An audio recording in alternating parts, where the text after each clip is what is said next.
अब बात उस रिपोर्ट की जिसने नेतन्याहू से लेकर बाइडेन तक सबको डरा दिया है। इजरायल के कमांडर ने एक तरह से ऐसी बात कबूल कर ली कि अमेरिका भी इजरायल से कहने लगा है अब तुमसे ना हो पाएगा। हमास के खिलाफ इजरायल का ग्राउंड ऑपरेशन अब बुरी तरह फंसता नजर आ रहा है।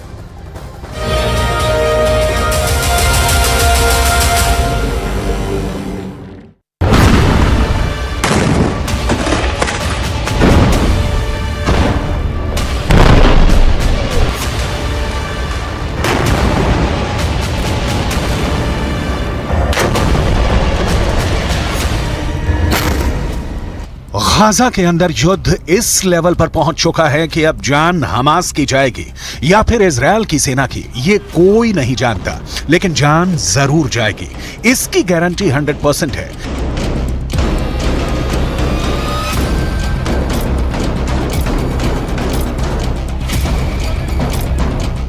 ये गाजा में क्लोज क्वार्टर बैटल का वीडियो है, यानी कमरों में लड़ा जाने वाला बहुत करीबी युद्ध।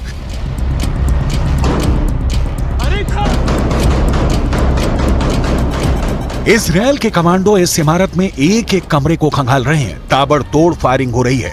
किसकी गोली किसे लगेगी, डर बहुत ज्यादा है। यह गाजा के युद्ध की सबसे खतरनाक पिक्चर है।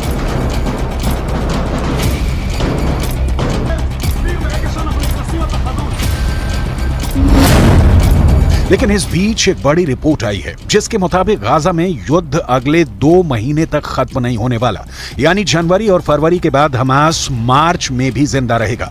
इस बार की पूरी गारंटी दी जा रही है। यह रिपोर्ट इजरायल की सेना के ही एक अधिकारी ने दी है। सवाल है कि 5 महीने युद्ध चला तो क्या हमास बचेगा या इजरायल? इजरायल की सेना को दक्षिण में सिर्फ खान यूनुस इलाके में अपना ऑपरेशन पूरा करने में 4 हफ्तों का वक्त लग सकता है, यानी 1 महीना या कहें पूरा दिसंबर और जनवरी इजरायल की सेना खान यूनुस में लड़ती रहेगी। इसके बाद हमास के खिलाफ पहली स्टेज का युद्ध लड़ने में 1 महीने का वक्त और लगेगा, यानी फरवरी के बाद मार्च में भी युद्ध जारी रहेगा। इजरायल और पश्चिमी देशों की मीडिया को यह बात इजरायली सेना के एक बड़े अधिकारी ने बताई है। उत्तरी गाजा पर कब्जा करने के बावजूद इजरायल की सेना को गलियों में युद्ध लड़ना पड़ रहा है। अब दक्षिण में खान यूनुस की गलियों में जंग जारी है और यहां का युद्ध तो और भी खतरनाक बताया जा रहा है।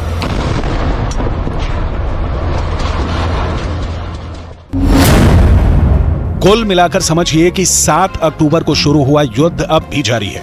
यह युद्ध 7 जनवरी तक भी चलेगा। यह युद्ध 7 फरवरी को भी होता रहेगा और इसके बाद यह युद्ध 7 मार्च को खत्म हो जाएगा।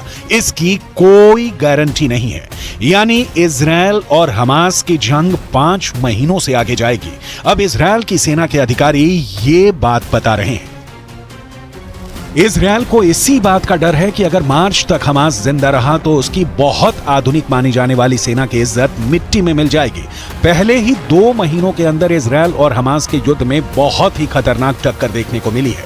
हमास के एंटी टैंक दस्तों ने इजरायल की सेना की नींद उड़ा दी है, इसमें कोई शक नहीं। बंधकों को छुड़ाने वाले सीज फायर के बाद इजरायल हमास पर 10 गुना तेज हमला करेगा, ये सब जानते थे।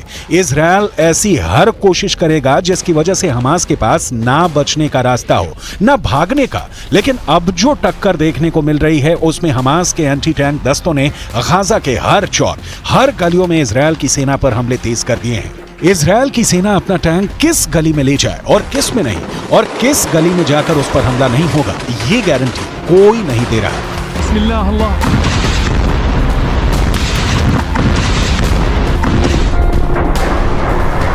हमास की एक बॉडी कैमरा फुटेज इजरायल को मिली है और इसमें हमास के एंटी टैंक दस्तों को बिल्डिंग में छिपे हुए देखा जा सकता है। जिस जगह पर यह दस्ता छुपकर इजरायल पर हमले की फिराक में था, वहीं पर इजरायल ने हवाई हमला कर डाला। जाहिर है ऐसे धमाके में कोई जिंदा नहीं बचा होगा। वैसे गाजा की गलियों में युद्ध के दौरान हमास ने भी बड़े बड़े दावे किए हैं। हमास का दावा है कि उसने इजरायल के 180 टैंक और बख्तरबंद गाड़ियों को हमले में फोड़ दिया है।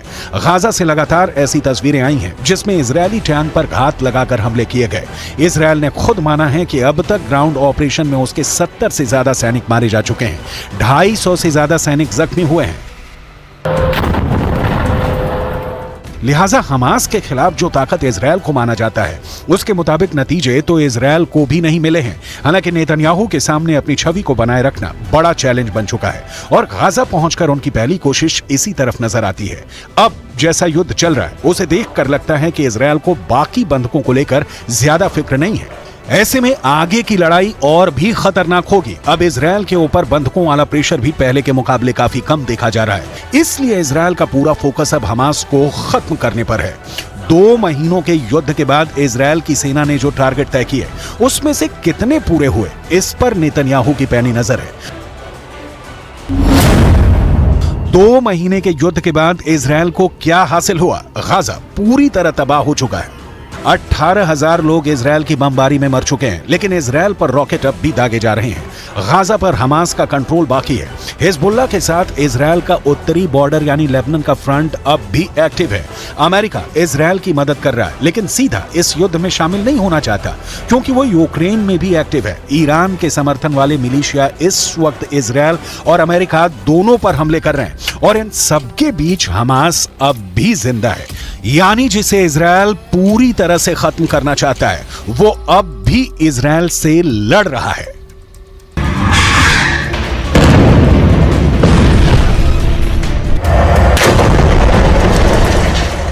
It remains imperative that Israel put a premium on civilian protection. And there does remain a gap between exactly what I said when I was there, the intent to protect civilians, and the actual results that we're seeing on the ground. Israel की सेना दावा कर रही है कि वो Gaza में Hamas को चारों तरफ से घेर रही है, इसलिए ऑपरेशन में वक्त लग रहा है। लेकिन गाजा से कुछ वीडियो ऐसे भी आए हैं जिससे लगता है कि इजरायल की सेना गाजा में बुरी तरह से घिर चुकी है। ये वीडियो हमास के टनल वाले दस्ते ने तैयार किया है, जहां इजरायल की सेना ने कैंप लगाया हुआ है। वहां हमास के लड़ाकू दस्ते चुपके से जमीन से निकलकर उन पर नजर रख रहे हैं। ये इजरायल को डराने वाला वीडियो है। हमास की नजर इजरायल के एक एक फौजी पर है। इजरायल को टक्कर देने के लिए हमास ने एक नया वीडियो रिलीज किया है। यहां हमास के रॉकेट दस्तों ने अपने ठिकानों को उजागर करके दिखाया है कि उसके पास इजरायल पर हमले के लिए कौन सा नया हथियार है। ये M19 रॉकेट है जिसकी रेंज करीब 100 किलोमीटर है। हमास ने कहा है कि वो इस रॉकेट से अब इजरायल की राजधानी तेल अवीव पर हमला करेगा। ये रॉकेट और इसको दागने वाला मल्टी लॉन्चर ये गाजा का ही कोई हिस्सा है। सवाल है कि क्या ये जगह अब तक इजरायल और अमेरिका की सैटेलाइट की नजर में नहीं आई, ना ही इजरायल और अमेरिका के ड्रोन इसे देख पाए। मुमकिन है ये पुराना वीडियो है और अब हमास ने इसे जारी करके सिर्फ इजरायल में डर पैदा करने की कोशिश की है।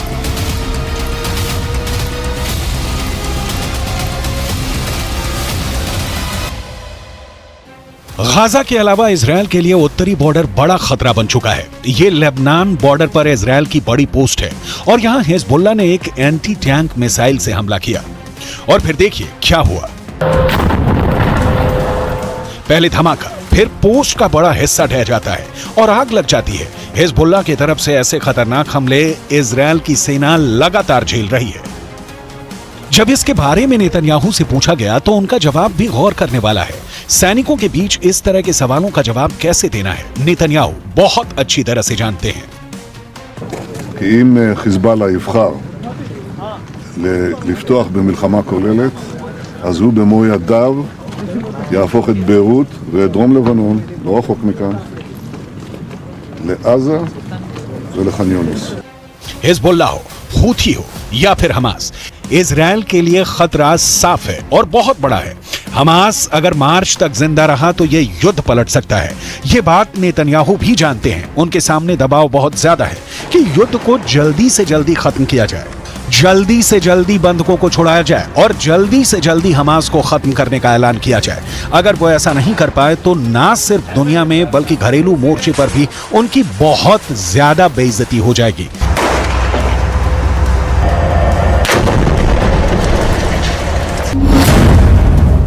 इसलिए इजरायल और नेतन्याहू के सामने सबसे बड़ा डर है कि अब मार्च तक हमास जिंदा रहेगा। यह बात इजरायल की सेना अपनी रिपोर्ट में कह रही है।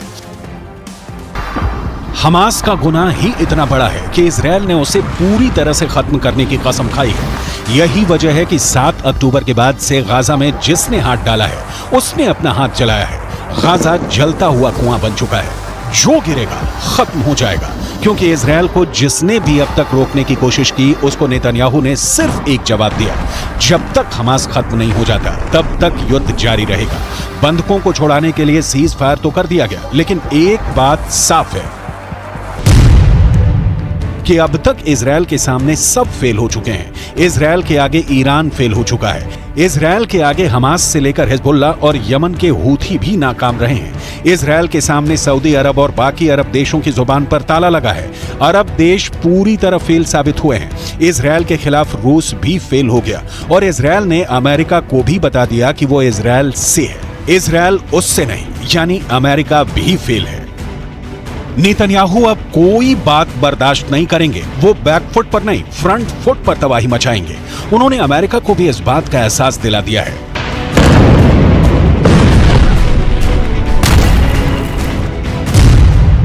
कि हमास को खत्म करने तक बिल्कुल नहीं रुकेंगे।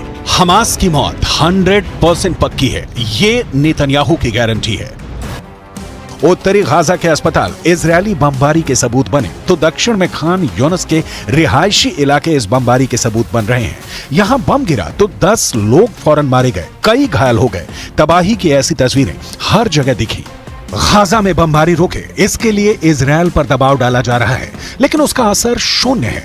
इजरायल को अमेरिका से मिल रही मदद इसका सबसे बड़ा सबूत है, जो फिर से सीज फायर की कोशिश के आगे दीवार बन चुका है। अमेरिका ऐसी बमबारी रोकने के लिए संयुक्त राष्ट्र सुरक्षा परिषद में आए प्रस्ताव के खिलाफ वीटो कर चुका है।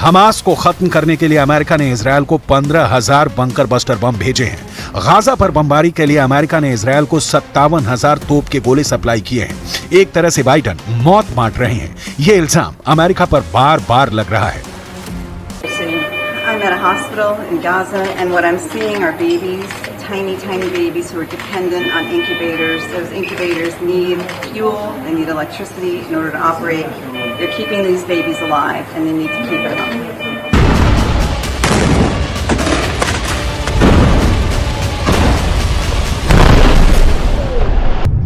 अमेरिका एक तरफ कह रहा है कि युद्ध जल्दी खत्म हो, दूसरी तरफ वो ये भी नहीं चाहता कि सीज फायर हो।